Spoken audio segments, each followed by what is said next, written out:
And I am coming from education department, where most of the time, almost most of the year, half of the year, we are outside the school, the campus, and then students have to grapple with how they go about teaching and learning. I believe that this could be a solution to the problem we are experiencing, so that even when we are outside the campus, we can easily reach out to our students and ensure that there is effective teaching and learning. Please let me.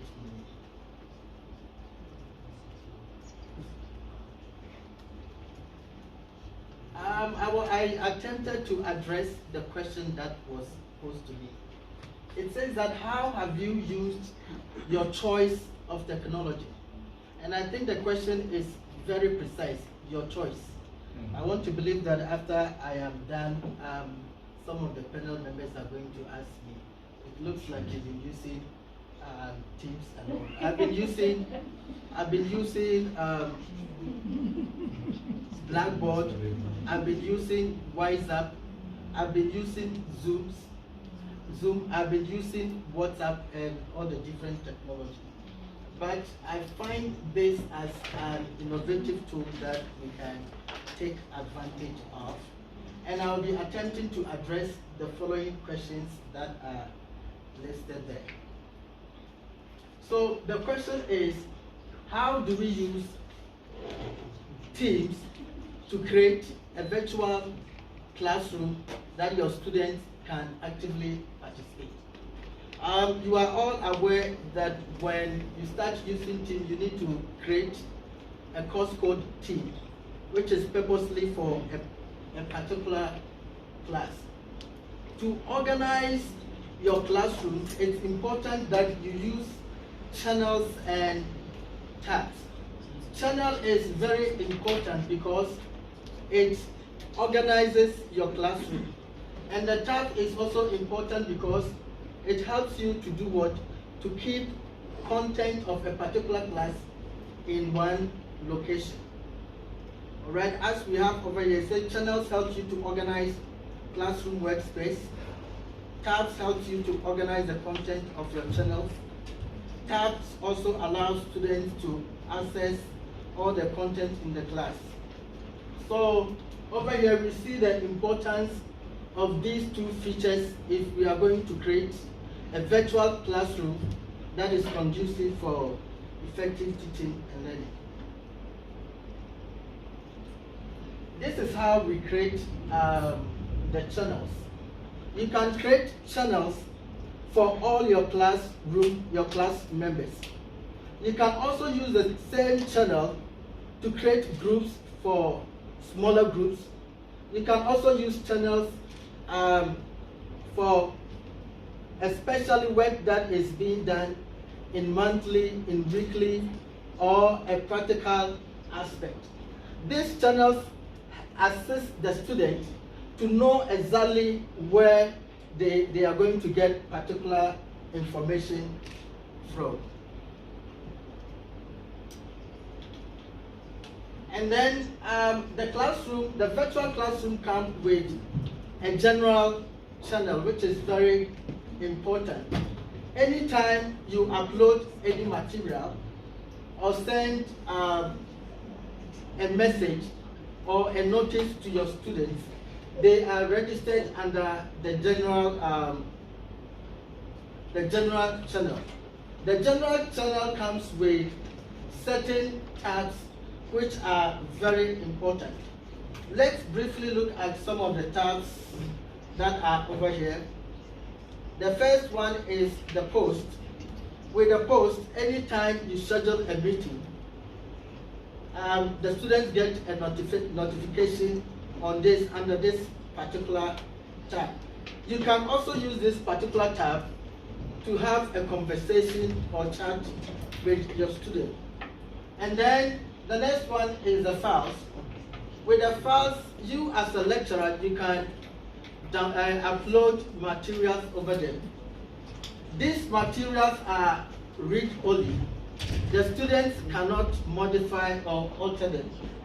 If a student wants to modify or alter the material that we have kept over there, then what they have to do is they have to download it onto their page and then they can modify. Another important feature that we can use to improve our virtual classroom is the class notebook. The class notebook, which you look at it. Then sometimes students can disturb your class. So you as the lecturer has every right to control the class. For instance, you can decide to give students permission to come into the class, or you can decide to ask students to wait in the lobby so that when you are in the class, you admit them into the class.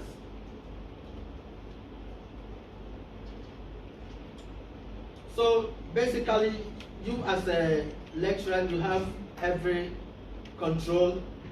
right to control the class as to what is going to happen in your class. Again, how do we manage the participation of students in your class? We have two options. The first one is managing the channels. The second one is managing permission. You can give student permission as to who is going to present or not. If you don't want students to disturb the class, then it's just a matter of making them attendees. In case you want a particular student to present in the class, then you go to participants and you click on the three dots over there, and then you make the student additional presenter. Also, you can use this option to control as to whether students can mute other students' microphones or not. It's important to use this very feature, because you realize that sometimes it's okay, just something.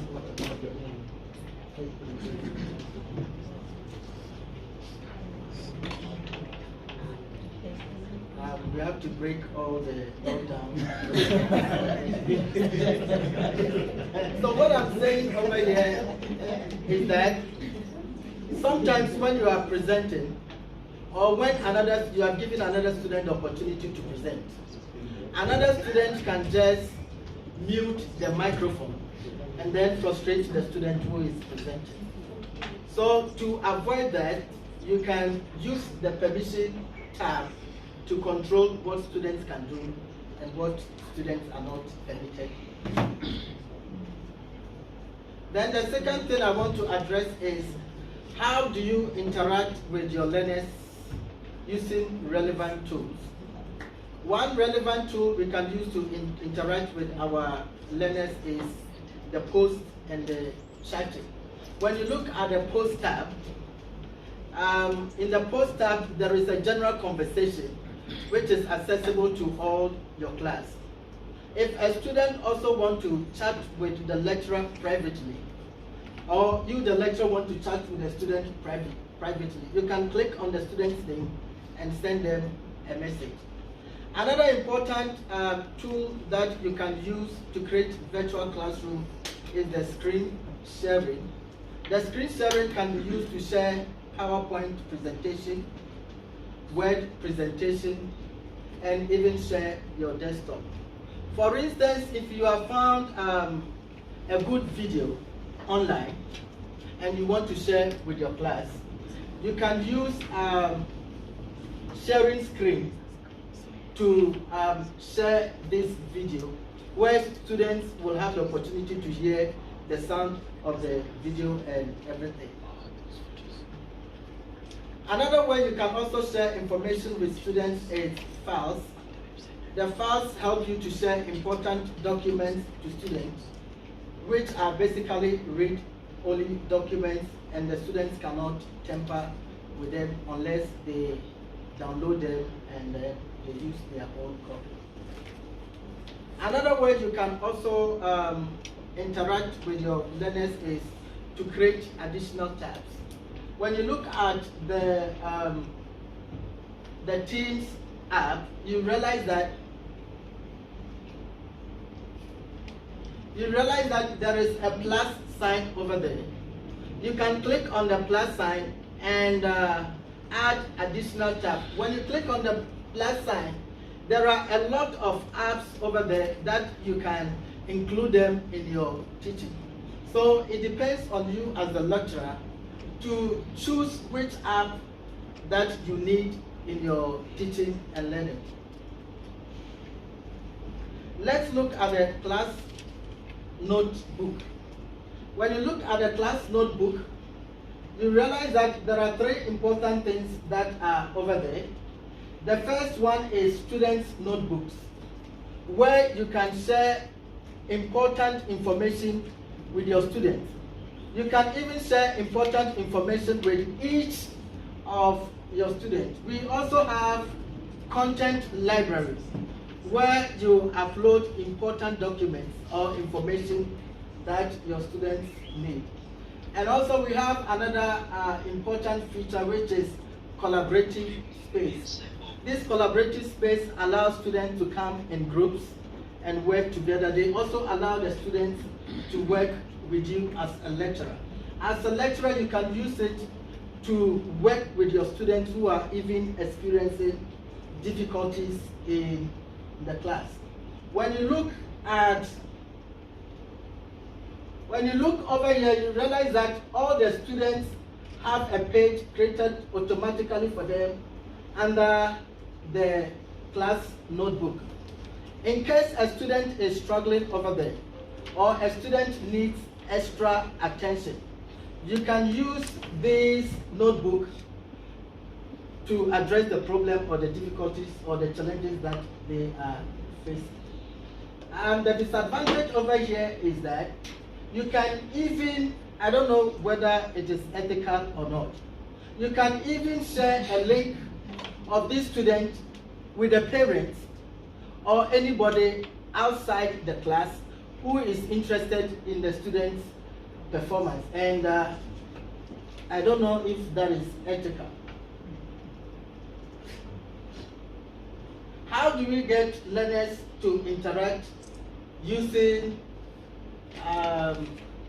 Teams?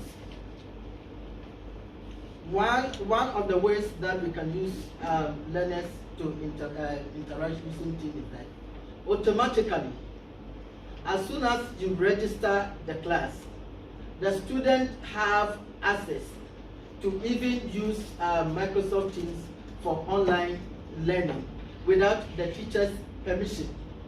All right, the students can come together and form smaller groups to do a particular task or assignment. We can also use channels to create groups for the students to work on a particular task. Another important feature of Teams is the whiteboard. We can share whiteboard with the students where we can brainstorm some important ideas, or we can summarize what we are talking about, or we can take note. The interesting thing about virtual whiteboard is that even the students can contribute on what is being done on the whiteboard channel. After class, after the lecture is ended, this whiteboard channel stays in the channel that students can access at any time.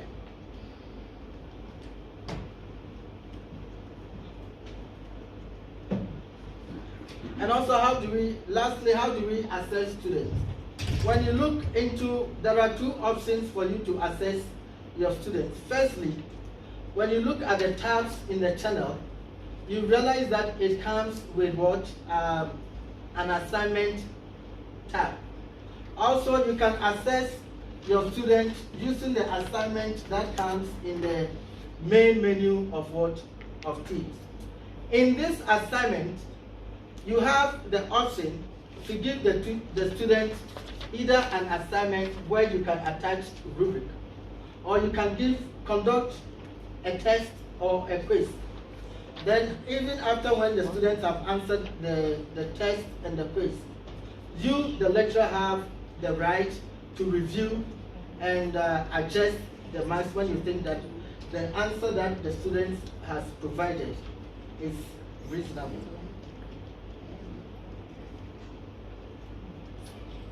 So over here, when we look at it, we can see the assignment feature over here, the assignment tab. Within the channel, we can give students all sorts of assessments. And also over here, where is the assignment? Here is the assignment, which is in the main menu. You can also use this feature. When you go to this feature, you realize that all your course modules are listed over there.